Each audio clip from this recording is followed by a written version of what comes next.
세금은 사실 대부분은 정말 성실하게 내고 있죠.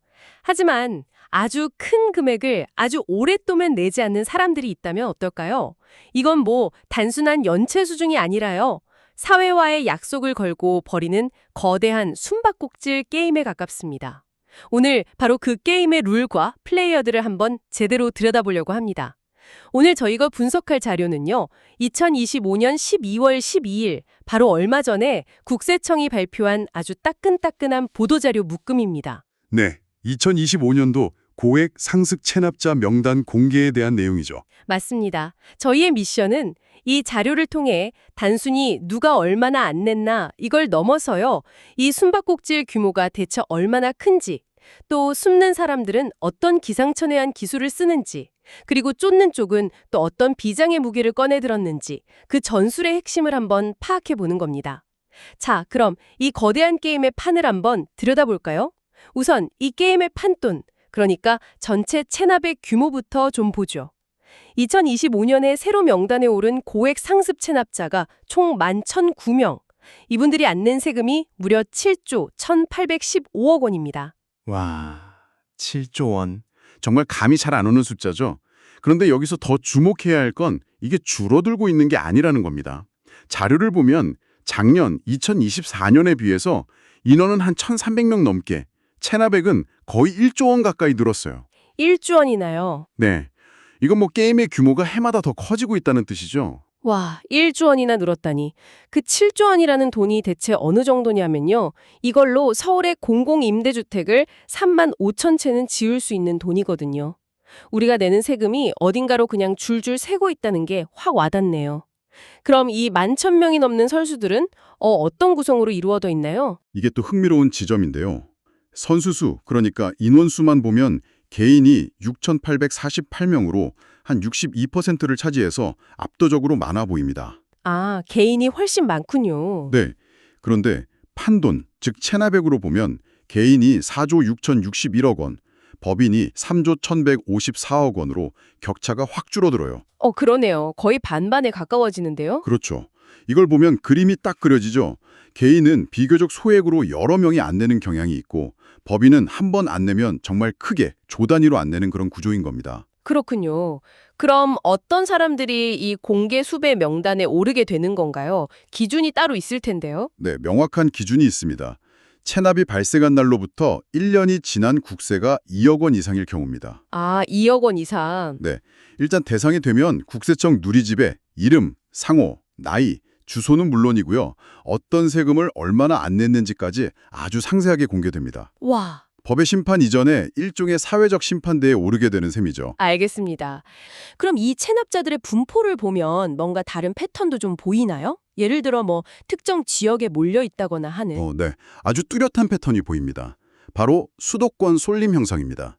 신규 공개 대상의 60.5%, 그러니까 10명 중 6명이 경기, 서울, 인천에 살고 있어요. 열의 여섯이요? 네. 더 놀라운 건 이분들의 체납액이 전체의 72.7%를 차지한다는 점입니다. 와, 그건 그냥 수도권에 돈 많은 사람이나 회사가 많아서 그런 거 아닌가요? 일종의 착시 현상일 수도 있잖아요. 물론 그게 가장 큰 원인이긴 합니다. 부와 경제활동에 집중이요. 하지만 단순히 그걸로만 다 설명하기는 좀 어렵습니다. 이게 한편으로는 금융기법이나 법률 자문이 발달한 수도권에서 더 지능적이고 복잡한 방식의 재산은닉이 이루어질 가능성을 보여주기도 하거든요. 아, 숨기는 기술도 수도권이 더 발전했다. 이런 말이네요. 그렇죠. 추적이 더 어렵다는 거죠. 세금 문제에 있어서도 정보 격차가 존재한다고 볼 수 있습니다. 연령대도 궁금한데요. 주로 어떤 나이대의 사람들이 이런 문제를 일으키나요? 인원수로는 50대 34.4%로 가장 많습니다. 가장 왕성하게 경제활동을 하는 세대니까요. 네, 그렇죠. 그런데 체납의 규모로 보면 60세 이상이 43.1%로 가장 큽니다. 오, 인원수는 50대가 많은데 금액은 60대 이상이 더 크다고요? 네, 이건 젊을 때부터 시작된 체납액이 이자까지 붙어서 수십 년간 눈덩이처럼 불어난 결과라고 해석할 수 있습니다. 한번 체납의 늪에 빠지면 정말 헤어나오기 어렵다는 걸 보여주는 좀 씁쓸한 데이터죠. 아, 듣고 보니 이 데이터가 그냥 숫자를 나열한 게 아니라 어떻게 보면 한 사람의 인생 궤적이 보이는 것 같네요. 자, 그럼 이 숨바꼭질의 게임의 핵심, 숨는 자들의 전술을 한번 살펴보죠. 이분들 단순히 돈이 없어서 세금을 못 내는 게 아니라 아주 교묘하게 재산을 숨기고 있습니다. 국세청 자료에 나온 몇 가지 대표적인 수법들을 보면 정말 혀를 내두를 정도입니다. 네. 이건 거의 뭐 예술의 경제에 이른 지능 범죄에 가깝습니다. 첫 번째 사례부터 보시죠. 체납자 갑은 배우자로부터 해외 부동산을 상속받았는데 이걸 신고해서 속뺐습니다. 아, 해외 자산? 그리고 나중에 이걸 팔아서 생긴 양도소득세도 안 낸 거죠. 국세청의 시설이 국내에 집중되어 있을 거라는 허점을 노린 아주 전형적인 수법입니다. 두 번째 사례는 더 복잡한데요. 체납자 을은 개인투자조합이라는 겉보기엔 아주 합법적인 조직의 이름을 빌립니다. 네. 그리고 그 명의로 전환사채를 차명으로 사들이죠. 그러다 주가가 폭등하는 타이밍에 이걸 주식으로 바꿔서 팔아치워 막대한 차익을 남깁니다. 이 수법의 핵심은 차명과 전환사채라는 두 가지 도구입니다. 모든 거래가 다른 사람이나 조직의 이름으로 이루어지니까 추적이 어렵고요. 전환사채는 주식과 채권의 성격을 모두 갖고 있어서 자금 흐름을 복잡하게 만드는데 아주 유용하거든요. 이런 개인이 혼자서 설계하긴 어려워 보이는데요. 전문가 도움이 있었겠네요. 그렇죠. 그럴 가능성이 매우 높습니다. 마지막으로 법인 사례도 있죠. 부동산 개발사 A는 땅을 판 대금이 회사 계좌에 들어오자마자 이걸 하루도 안 돼서 관계 회사에 대여금, 즉 빌려준 돈 형식으로 보내버립니다. 네. 결국 국세청에 압류하려고 A 법인 계좌를 들여다봤을 땐 이미 텅 비어 있는 거죠. 이 세 가지 사례의 공통점이 혹시 보이시나요? 가족, 다른 사람 이름, 관계 회사. 아, 바로 특수관계인의 활용입니다. 전부 다 아는 사람들이네요. 네. 가족, 차명계좌, 관계회사. 전부 나와 가장 가깝고 신뢰할 수 있는 대상을 방패막으로 삼는 겁니다. 정상적인 거래로 위장해서 추적을 피하려는 거죠. 이건 단순 체납을 넘어서 우리 사회의 신뢰 시스템 자체를 무너뜨리는 행위입니다. 이렇게 교묘하게 숨어버리니 쫓는 자인 국세청도 가만히 있을 수 없겠죠. 뭐 압류, 공매, 출국 금지 같은 전통적인 방법만으로는 한계가 명확하니까요. 그래서 등장한 비장의 무기가 있습니다. 맞습니다. 바로 2020년에 도입된 감치제도입니다. 우리가 흔히 아는 징역 같은 형사처벌과는 좀 다릅니다. 그 전 단계의 행정적 제재인데요. 그 위력은 정말 상상 이상입니다. 납부 능력이 충분히 있는데도 정당한 사유 없이 2억 원 이상, 3건 이상의 국세를 1년 넘게 체납한 악의적 체납자를 최대 30일간 유치장에 구금할 수 있는 제도입니다. 유치장에 가둔다고요? 세금 안 냈다고 사람의 신체의 자유를 제한한다는 게 이게 법적으로 가능한 건가요? 굉장히 강력한 조치인데요. 가능합니다. 그만큼 악성 체납자에 대한 강력한 대응이 필요하다는 사회적 공감대가 있었기 때문에 도입된 제도입니다. 핵심은 심리적 압박이에요. 수천억 원대 자산가에게 몇억 원 과태료는 사실 큰 타격이 아닐 수도 있잖아요. 그렇죠. 푼돈일 수도 있죠. 하지만 단 하루라도 유치장에 갇힌다는 건 전혀 다른 차원의 문제입니다. 돈으로 해결할 수 없는 영역을 건드리는 거죠. 당신의 재산뿐만 아니라 자유도 담보가 될 수 있다는 아주 강력한 경고입니다. 와, 그럼 어떤 사람들이 이 감치 대상이 되는 건가요?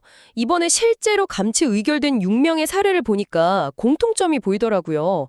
이 사람들은 그냥 재산을 숨긴 게 아니라 숨겨놓고 아주 호화 생활을 즐겼다는 점이에요. 맞습니다. 세금 나올 걸 미리 알고 부동산을 배우자한테 증여해버리고 수입은 다른 사람 명의 계좌로 받으면서 자기는 고가 아파트에 살고요. 네네. 배우자 명의 계좌로 수십억 원을 주식 투자하면서 생활비로 쓰고 자기 재산은 하나도 없다고 버티고 이런 식입니다. 네, 정말 듣기만 해도 분노가 치미는 그런 사례들이죠.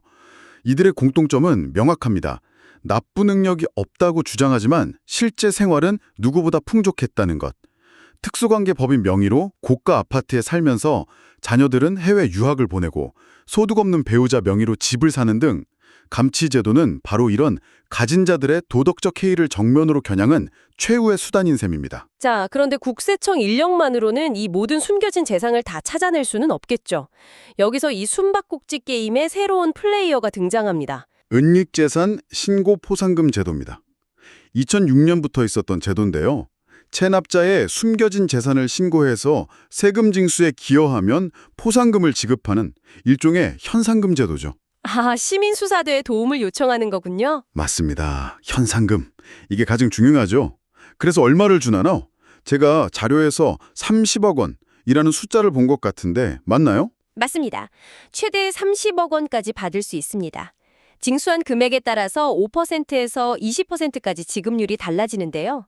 예를 들어서 제가 신고한 정보 덕분에 국세청이 30억 원의 체납세금을 걷었다 그러면 포상금은 약 4억 2,500만 원입니다. 4억이요?